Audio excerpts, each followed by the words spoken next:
Fala aí, galera. Joatina na parada mais um dia e não é qualquer dia, mas não é um dia tão bom assim, né? Infelizmente apesar de não saber muito de detalhes, né? Mas fiquei sabendo através do Instagram do Denis, né? Pelo falecimento do grande atleta Baito, né? O Baitola. Um bom atleta que desceu de categoria, na categoria Open, depois foi para 212 Pro. E, enfim, uma doença acho que degenerativa, não sei, o pessoal falou vasculite e tal. Enfim, eu não sei muito bem qual é o procedimento dessa doença, mas me deixou muito triste o fato da perda do atleta, assim como outros já tiveram ao longo dessa minha carreira, tipo Nasser, né, Mike Matarazzo, Greg Kovacs, entre outros, né? Que ao longo dessa minha jornada como bodybuilder sinto muito quando vejo um atleta partir, né? Por isso que eu resolvi até colocar no vídeo do canal hoje, dar os pêsames, apesar de ninguém da família dele estar me vendo ou vai me entender, né?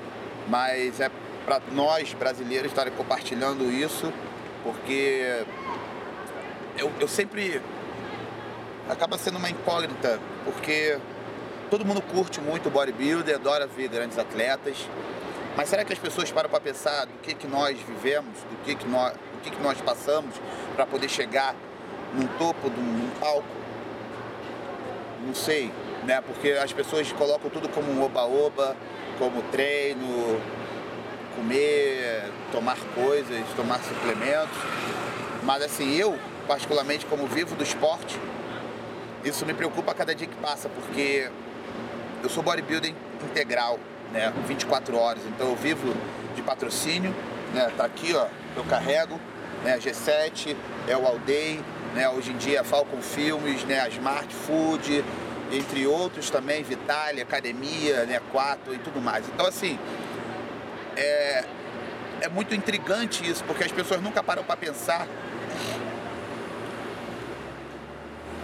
de como um atleta consegue sobreviver, do que ele tem que fazer, né, para poder chegar lá em cima e apresentar um belo shape, né, com amor, com carinho pelo que faz, com dedicação. Muitos atletas são formados em educação física, em nutrição e tudo mais, né, e abdicaram um pouco do seu tempo para poder estudar e seguir em frente. Eu particularmente fui até o quarto período da Faculdade de Educação Física em 2006, né? Em 2006 eu abri mão, né, de estar prosseguindo a faculdade para poder estar investindo mais na minha carreira, porque foi um momento que eu perdi meu pai em fevereiro e em agosto eu tinha o Mister Rio, no caso, né, e fui campeão do Mister Rio, dediquei todo o meu ódio, tudo que eu podia em prol do esporte, porque quando eu tive a perda do meu pai, eu perdi o chão.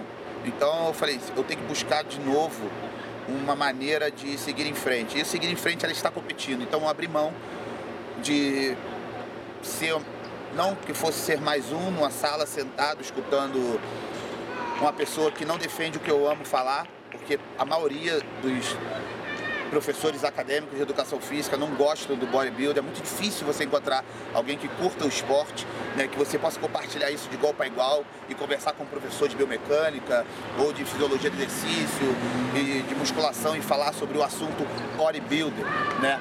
Então eu, dentro da minha realidade, eu abri mão disso e fui competir, investi na minha dieta, pagava na faculdade, não lembro, acho que era 400 e poucos reais, e apostei tudo em mim. Viajei pro brasileiro depois, sozinho, para São Paulo, fiquei em terceiro colocado, né, competindo com outros atletas, que na época era o Marcos Len, né, hoje em dia é um grande brother de internet, né, Romenildo, que é da Bahia também. Vale a pena ressaltar esses atletas, que são atletas que fazem parte da minha jornada, da minha história.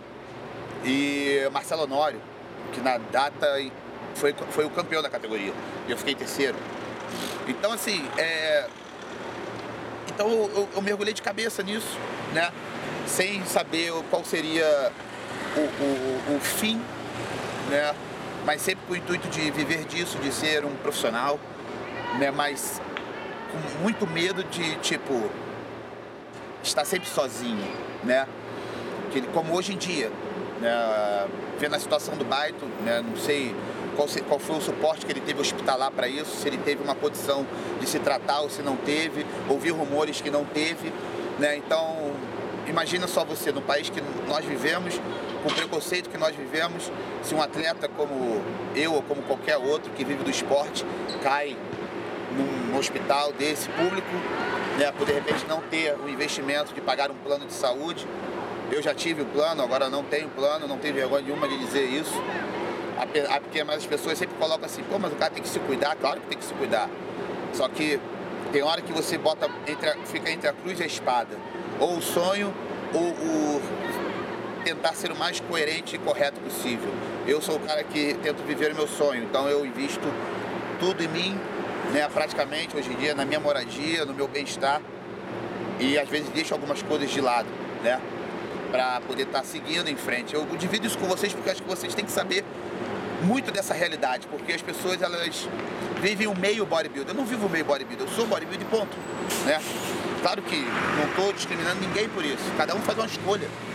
Eu não digo que você tem que largar sua faculdade para você ser fisiculturista, não, claro que não. Hoje em dia eu vejo, não, realmente, siga a sua faculdade, porque no país, na burocracia que nós vivemos, eu não sei se vai ter uma meia-vida muito longa em cima disso, né? Hoje em dia eu ainda estou na minha busca do profissional e não vejo apoio nenhum para isso, infelizmente, porque eu acho que as pessoas que podem de repente estar ajudando ou colaborando para isso, eu não sei como é que funciona essa parte, me desculpa estar falando disso, mas eu não sei até onde é o interesse, né, do nosso país em geral em ajudar os atletas a se profissionalizar. Não sei se de repente é por achar que a demanda não é alcançada por nós, ou não sei, eu fico realmente sem saber, né, o que dizer em relação a isso, porque eu acho que o ser profissional para mim hoje em dia significa não só ter um Procard na mão, porque ter um Procard na mão, isso aí, ó,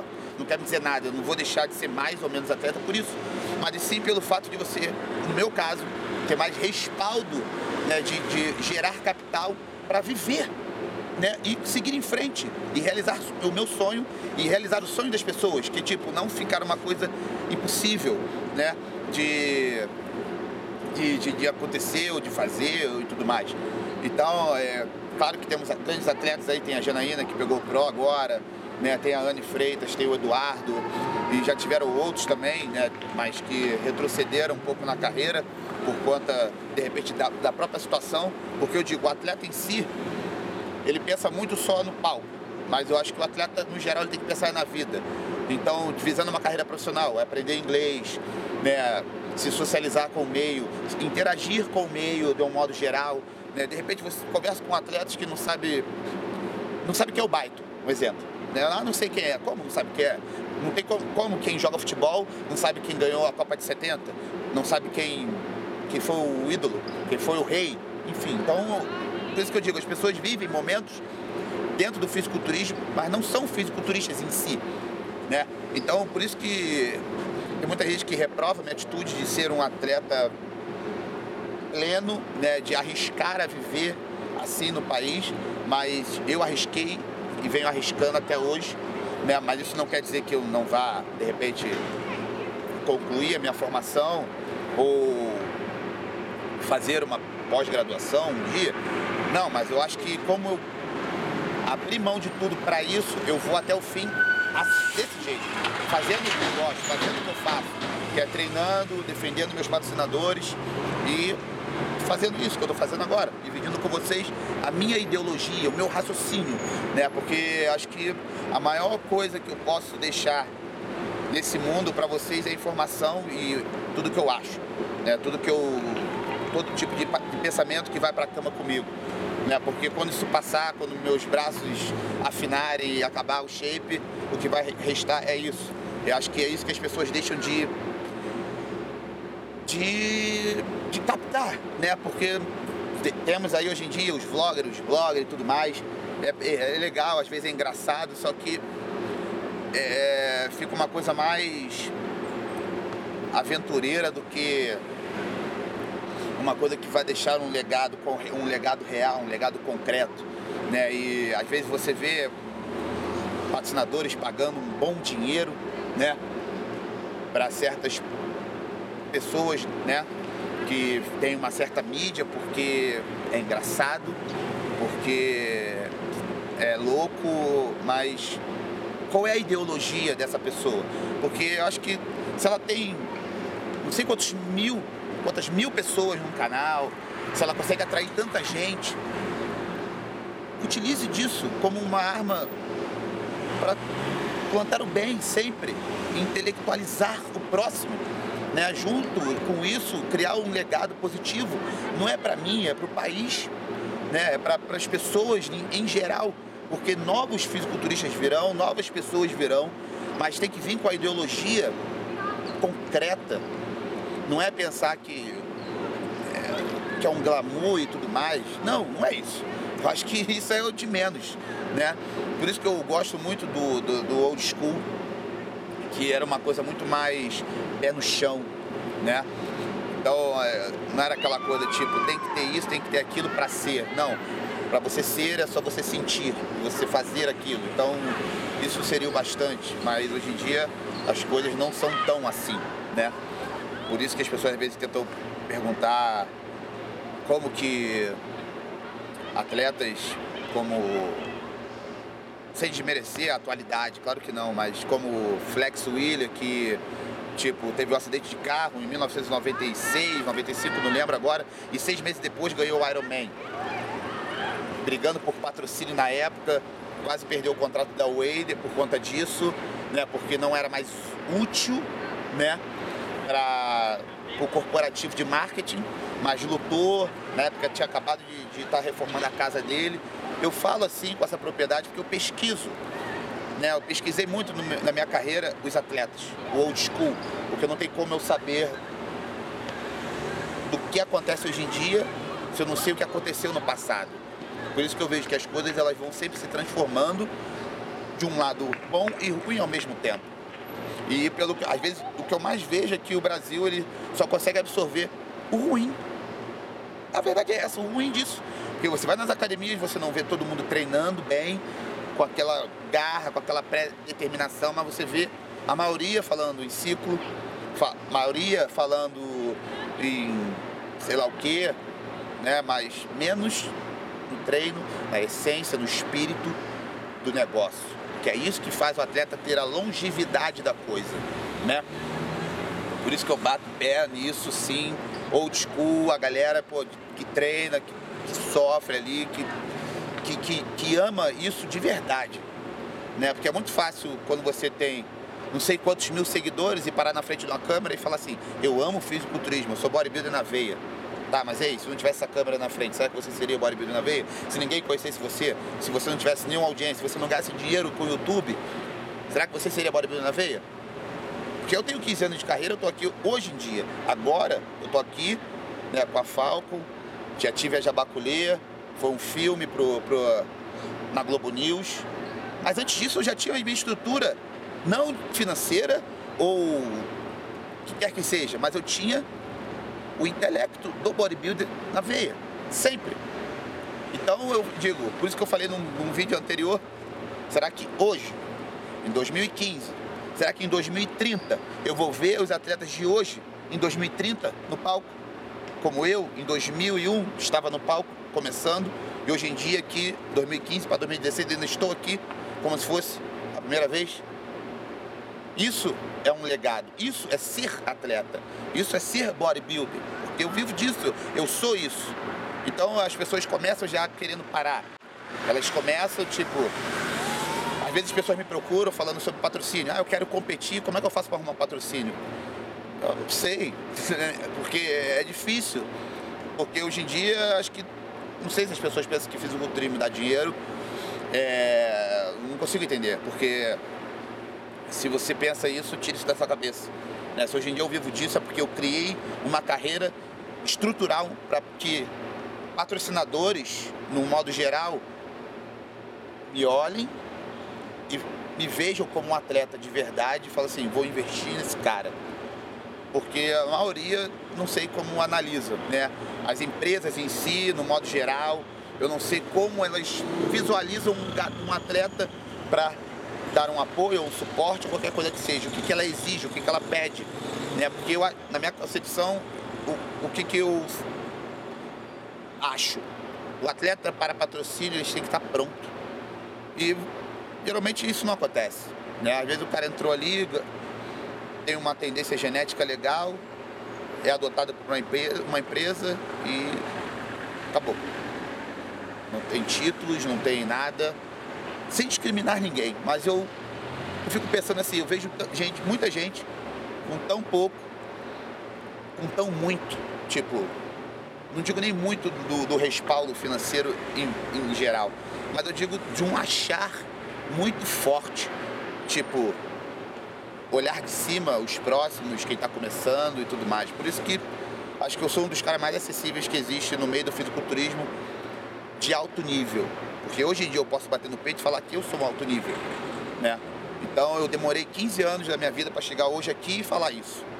Então tem gente que de repente ganhou um estadual e nunca ganhou um brasileiro na vida e acho que é o cara. Mas quem sou eu para julgar se a maioria apoia isso? Então, enfim, por isso que eu digo que não tem legado certo. Por isso que eu tento levar a simples mensagem de tipo, saiba analisar o verdadeiro, saiba analisar quem tem isso no coração. É o mínimo que a gente pode fazer, porque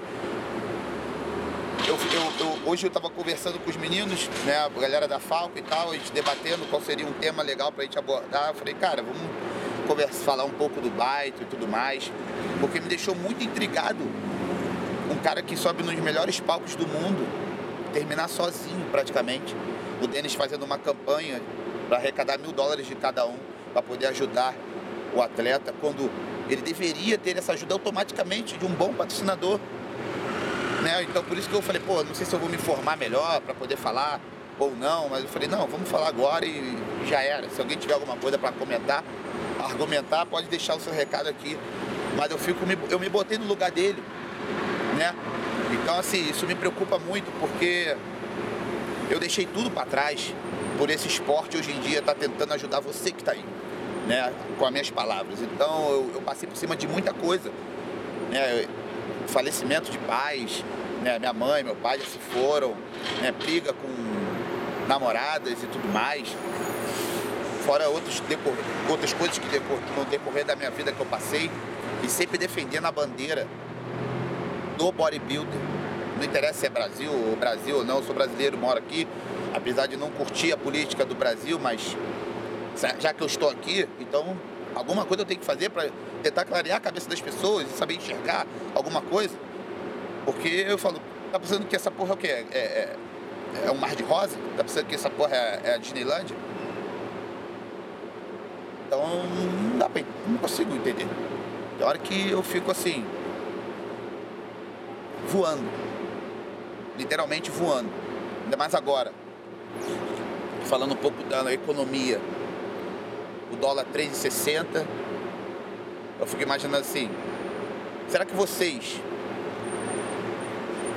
já pararam para analisar uma preparação, né? Vamos supor, um frango geralmente, vamos botar no barato, no caro, R$10, R$10 um quilo de frango. Então geralmente o atleta da preparação ele consome 1 quilo por dia, né? Então vamos botar isso no barato, R$10 por dia. Geralmente carne vai pagar a mesma coisa em 600 gramas, R$13, R$23. Então só aí de proteína para você fazer algumas refeições no dia, você vai gastar R$23 ao dia. O ovo, R$5 uma dúzia. Aí cada um tem o seu contexto, tem sua fitinha, compra mais barata ali aqui. Mas enfim, no geral todo mundo gasta. Então vai comer uma dúzia de ovos. Só aí já foram R$28. Fora arroz, batata, não sei o quê. E então de alimento você vai ter um gasto pelo menos diário de R$100. Porque tem líquido, né? De repente fica tomar um refri, amenizar um pouco da fome e tudo mais. R$100 de comida. Aí o cara não tem patrocínio, ele não tem. Então ele vai tomar um whey, uma glutamina, um BCA, que é o mínimo que um atleta usa para uma preparação comum, ou então pro dia a dia. Então o whey é R$250, um whey bom isolado, que vai durar pelo menos 15 dias, no mínimo, um atleta, uma pessoa que consome ali, ó, regradamente. Uma glutamina é R$180 pelo menos. Um BCA é R$200 pelo menos. E essa suplementação não vai passar de 20 dias. Não vai passar de 20 dias. Então aí, eu já falei R$500 pelo menos em suplementação para 15 dias. Que no mês são R$1.000 de suplementação. E se a comida for 100, no mês, são R$3.000 de comida?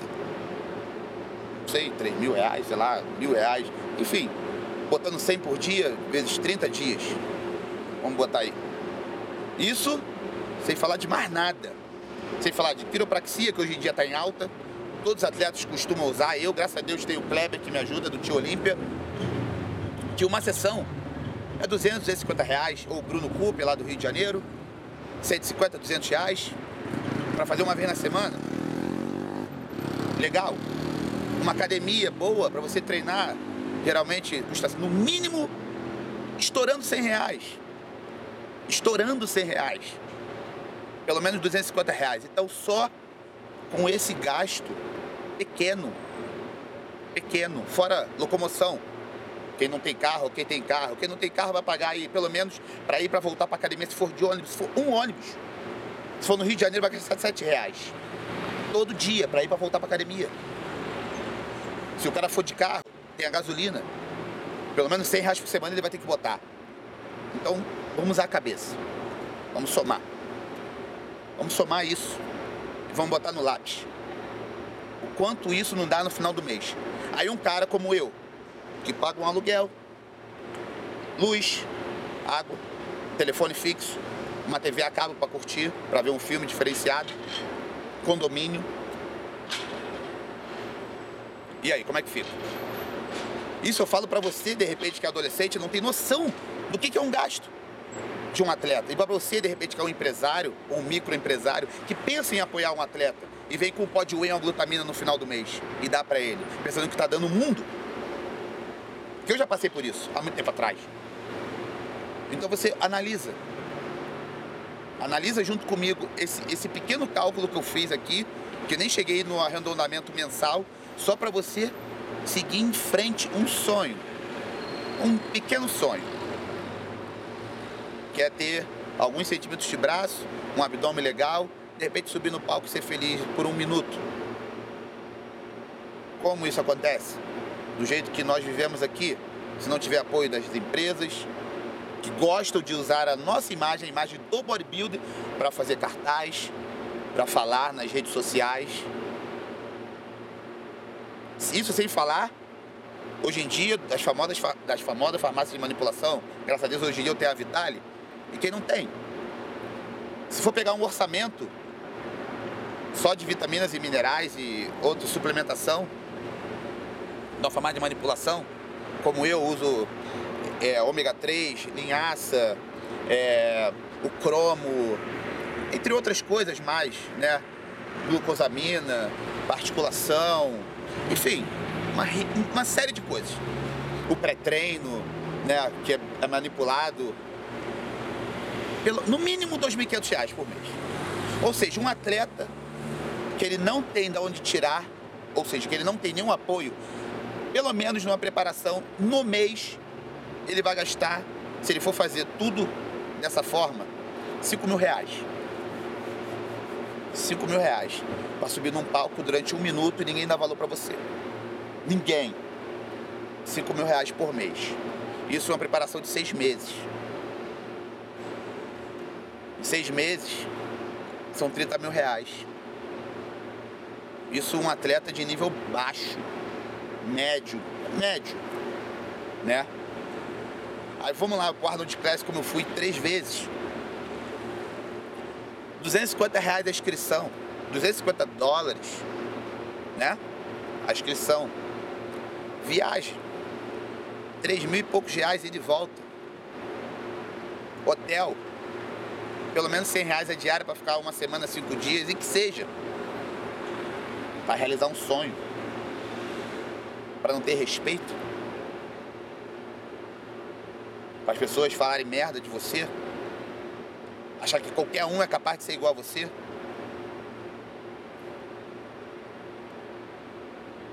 Isso é para cada um abrir os olhos e saber aonde está pisando. Porque eu sei onde eu estou pisando. Eu sei onde eu estou pisando. Foi que nem eu repito, falei na semana passada no vídeo, falo de novo. Escutei um imbecil, um merda, falar que a única diferença dele para nós, atletas, é o que toma. Não, não é o que toma. É o comportamento, é a garra, é a fé, é a determinação. Mas ele tem um puta apoio. Ele tem um puta apoio. E aí, como é que me explica isso?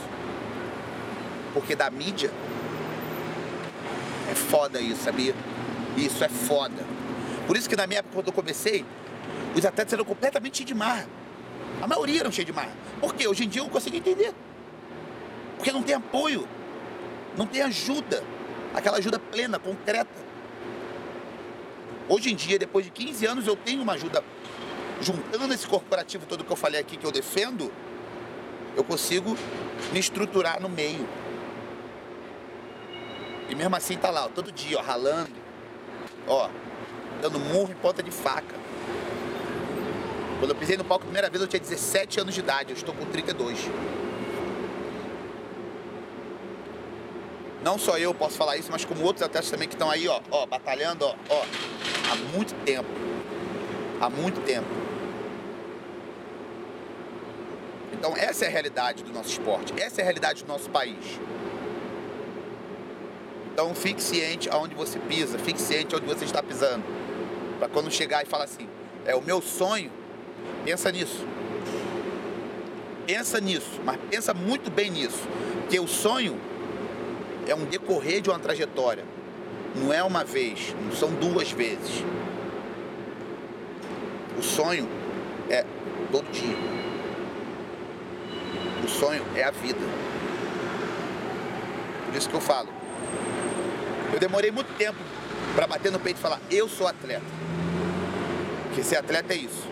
Porque em vários momentos da vida ele vai te botar. A vida vai te botar à prova disso. A vida vai te botar a teste. Para ver se você é bom o suficiente de aguentar essa guerra. Que eu estou numa guerra. É uma guerra comigo mesmo diariamente. É uma guerra com toda a política. É uma guerra com todos que lutam contra o meu sonho. Ou que tentam usufruir do meu sonho em benefício próprio. Então para pensar nisso. É isso. Violantinho na parada, como sempre. Mais um dia, mais um ano e mais uma batalha. Quero agradecer sempre e deixar bem aberto para todo mundo comentar, compartilhar o vídeo e deixar a sua opinião, e a gente está dividindo e interagindo como sempre. Valeu? É isso. É o Daily aqui. Fui.